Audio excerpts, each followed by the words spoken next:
Excelentíssima presidente desta colenda comissão, senadora Simone Tebet, senadores, senadoras, demais autoridades, colegas, amigos, defensores públicos federais, defensoras públicas que nos acompanham pela tela da TV Senado, amigos.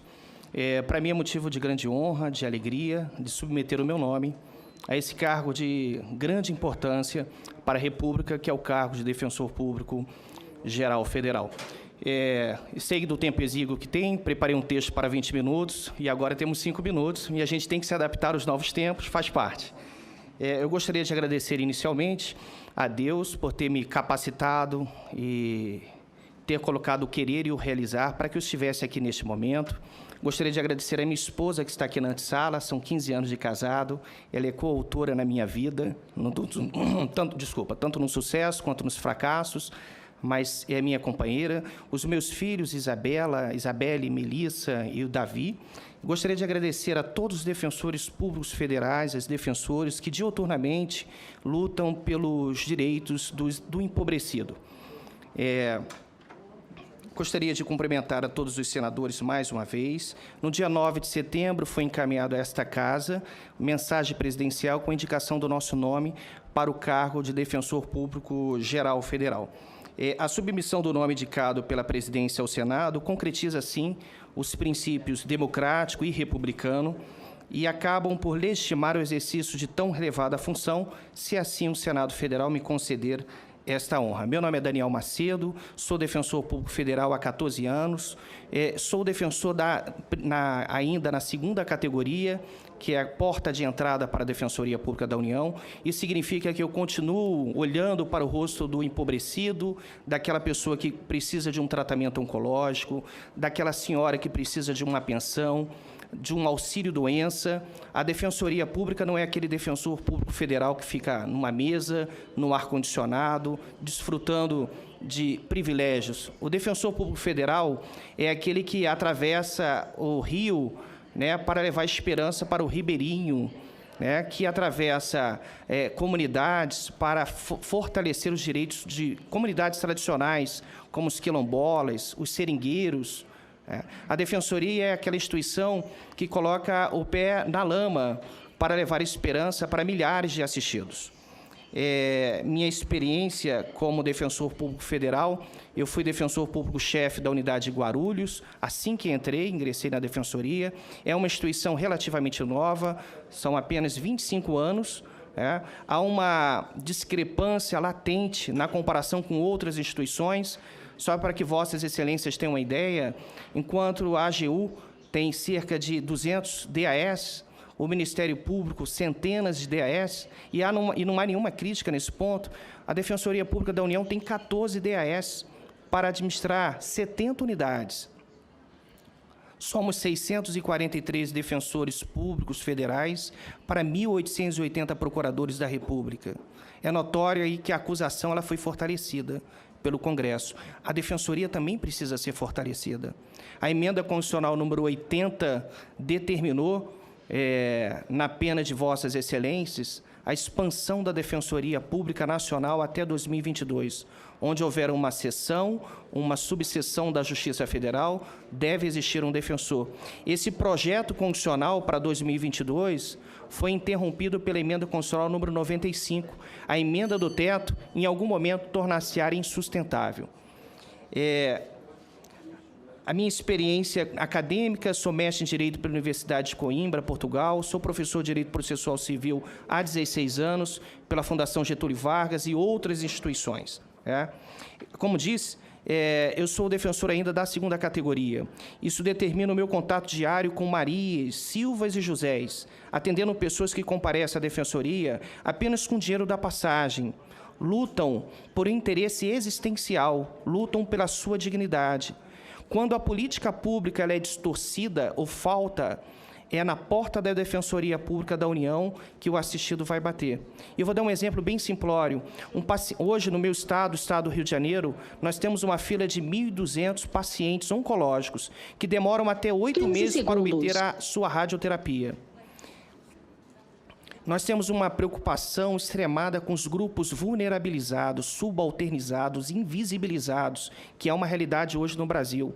As comunidades tradicionais, para além disso, pessoas em condição análoga à escravatura. Recentemente, conseguimos a libertação, e a palavra é essa, de 62 trabalhadores. Nós viabilizamos o FGTS, o auxílio-doença, o seguro-desemprego. Agora, no auxílio emergencial, atendemos mais de 4.500.000 pessoas pela Defensoria Pública da União. Pessoas em situação de rua, o atendimento ao idoso, a pessoa com deficiência. Catadoras e catadores de rua. Eu vou terminar, vou dar o fecho neste momento. Por fim, senhora presidente, agradeço novamente o apoio e perante todos os que estão me assistindo nesta acolhenda Comissão de Constituição e Justiça, reafirmo que, se merecer aprovação por parte do Senado Federal, me comprometo a minha devoção, manter a minha devoção às liberdades individuais, os princípios e valores constitucionais. São essas as minhas palavras e agradeço a oportunidade de apresentá-las, apresentar as minhas ideias e me coloco à disposição para todo e qualquer esclarecimento do Senado Federal. Muito obrigado. Eu gostaria, antes de responder as duas perguntas do senador Antônio Anastasia, fazer um agradecimento, na sequência um pedido de desculpa, e, por fim, uma homenagem. Primeiro, gostaria de agradecer mais uma vez o senador Antônio Anastasia, antes do senador, o brilhante jurista, o exímio governador, um homem leal, de grande respeitabilidade aqui dentro da casa. Me honra muito a sua relatoria. Mais uma vez, muito obrigado. Eu gostaria de ter um pedido de desculpa aos demais senadores. O processo pandêmico e também o processo eleitoral nos distanciou. Eu enviei e-mail para todos, estou aqui desde setembro, correndo os gabinetes, tá? Então, não se sintam desprestigiados, ao contrário. Essa casa sempre honrou a Defensoria Pública Federal, a Defensoria Pública dos Estados, o Senado Federal sempre foi o nosso parceiro, então eu agradeço por todo esse histórico de luta em prol da Defensoria. Eu gostaria de fazer uma homenagem ao senador Harold de Oliveira, que nos deixou para um plano superior, meu amigo de fé, professamos a mesma religião, somos natural do mesmo estado, o estado do Rio de Janeiro, deixou uma lacuna enorme no Senado Federal, na sociedade brasileira, na sociedade carioca, sempre conquistou a todos com seu carinho, sua respeitabilidade, mas, sobretudo, conseguia alinhar em perfeitas condições sabedoria e humildade, Então, ele deixa um legado enorme. Com relação às duas perguntas do senador Anastasia, em primeiro lugar, relação com os comitês, congressos, associações, enfim, com a sociedade civil. É uma relação de via de mão dupla. Compete à Defensoria Pública da União, isso está na nossa lei complementar, Nós trabalhamos para um processo de conscientização de direitos, de educação de direitos. Senadoras, senadores, a educação é emancipatória. Então, essa primeira via de mão dupla, a gente tem que estar... A sociedade civil faz o interfaceamento com o poder público. É a sociedade civil, e aí é a segunda via, Ela que nos alimenta de informações para que, com um esteio técnico probatório, possamos decidir se vamos ajuizar uma ação coletiva, se vamos deixar de judicializar a questão. É importante que se diga isso. A justiça, o valor da justiça, ele não está exclusivamente no Poder Judiciário. Temos muitas formas de fazer justiça. Nem sempre o juiz que está lá na ponta está tecnicamente preparado para prolatar uma decisão. A decisão é sempre traumática. Sempre temos um sucumbente e um vitorioso. Por isso que o melhor caminho é a construção de pontes pela via extrajudicial. Isso está na nossa lei complementar. Devemos primar pela resolução extrajudicial dos litígios. Eu tenho uma experiência exitosa logo no início da minha carreira. Eu lembro que uma comunidade me procurou, várias pessoas me procuraram no gabinete da Defensoria Pública da União e me informaram o seguinte: olha só, doutor, toda vez nas chuvas de verão, passamos, às vezes, o Natal com água na cintura, porque é um represamento da água entre a pista e a nossa comunidade. E me mostrou as fotos, eu fiquei escandalizado com aquilo. Um defensor que é altamente litigante, ele já abre um procedimento e ajuiza uma ação coletiva para tentar resolver isso no Poder Judiciário. Essa não é a melhor via. E o que eu fiz? Eu chamei o superintendente do DENIT no nosso gabinete, tivemos uma conversa franca, abri um procedimento, ele entendeu a problemática e a resolução passava pela inserção de 2 manilhas ali por baixo da Via Dutra. Em 3 meses a obra estava completa, observando aí a legislação de regência, e simplesmente a água parou de ficar represada. E a comunidade veio me trazer um pedacinho de bolo em agradecimento. Isso não tem salário melhor, não tem remuneração melhor. Eu não precisei ajuizar uma demanda, eu não precisei colocar mais uma ação no Poder Judiciário, que sofre com uma alta litigância, e são vários os fatores: falta de políticas públicas, sociedade brasileira no nível de endividamento alto, é uma realidade, um acervo de execução fiscal altíssimo e uma cultura brasileira de demandar. Nos bancos das universidades, a gente ouve: Tício ajuizou a ação contra a MEV, ou vou te processar. Né? Isso aí é um problema cultural que decorre dos bancos das universidades. Pouco se fala de mediação, pouco se fala de arbitragem, pouco se fala de resolução consensual dos litígios. Relativamente à segunda pergunta, quais os perigos que rondam a Defensoria Pública da União neste momento?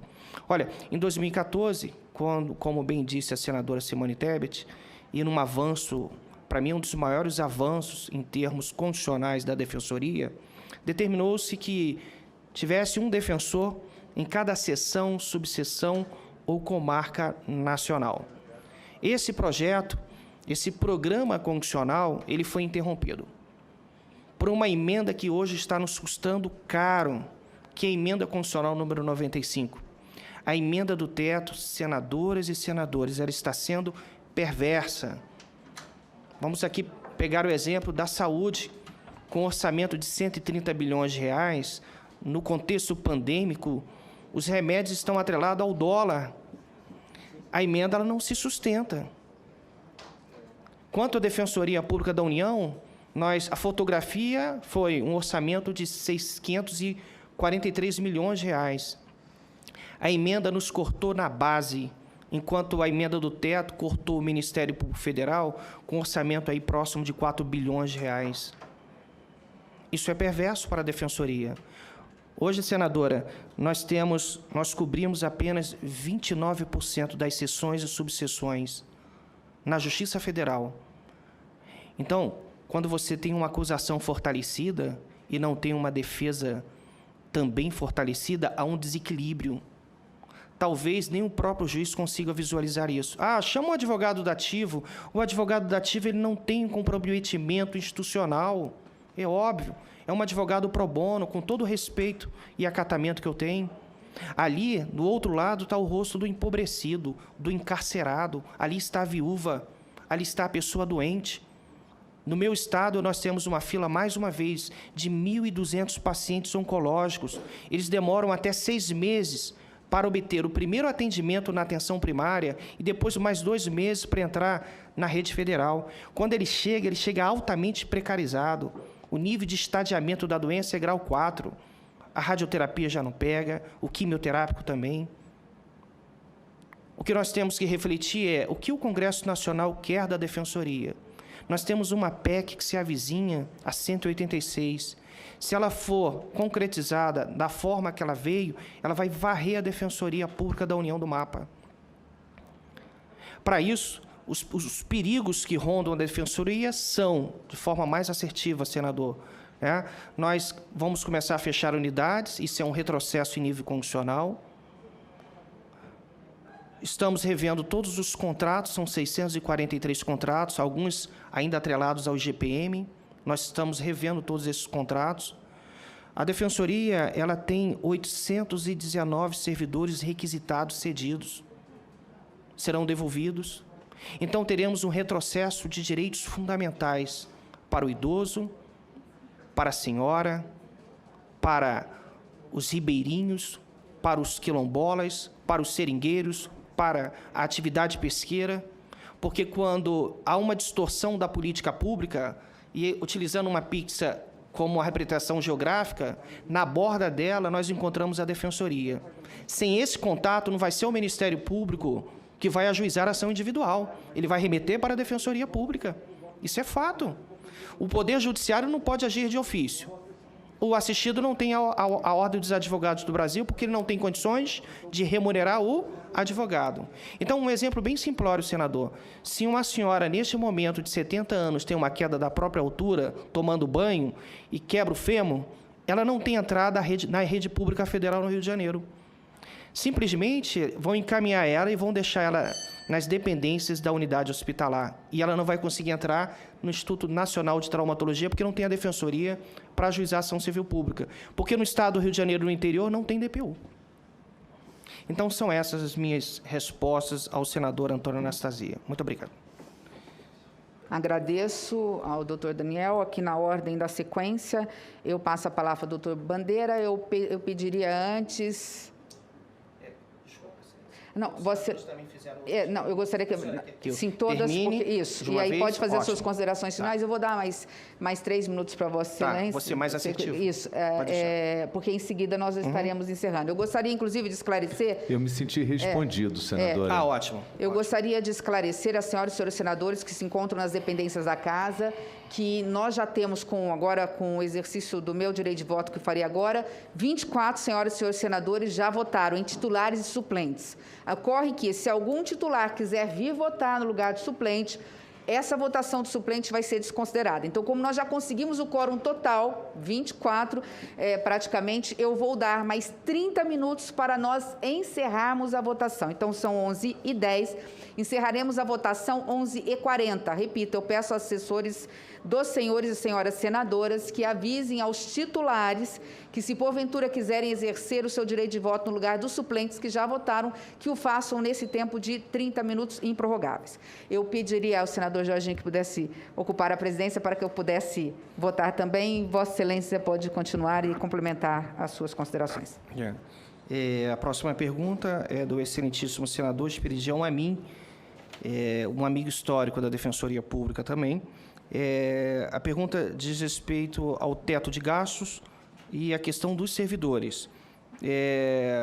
Em números, é importante expressar isso em números, expressar essa disparidade entre os órgãos que formam o sistema de justiça. A Defensoria Pública hoje, federal, ela conta com 643 defensores públicos. Só para termos uma ideia comparativa, a Defensoria Pública do Estado do Rio de Janeiro, ela tem mais de 900 defensores estaduais. Ela é altamente capilarizada. A Defensoria Pública da União, não. Mas qual o papel da Defensoria Pública da União? Toda vez que há um problema envolvendo a União, entidade autárquica ou empresa pública federal, e essa é a divisão, e quando o hipossuficiente financeiro, não só o financeiro, busca a tutela jurisdicional de direitos, ele procura a Defensoria Pública da União. A saída, senadores, é excepcionar a Defensoria do teto de gastos, de forma bem assertiva. Mas isso é utópico. Mas é melhor do que ver a falta de acesso do empobrecido. Não há outra solução. Nós estamos lutando pela nossa existência nesse momento. E aqui o discurso não é de vitimismo, não. É um discurso realista. Enquanto o Ministério Público Federal tem 1.143 membros, a magistratura 18.168 membros, a Defensoria tem 643 defensores federais. Eu não vejo outra solução que não excepcionar a Defensoria Pública da União. Nós não estamos lutando por uma pauta corporativa.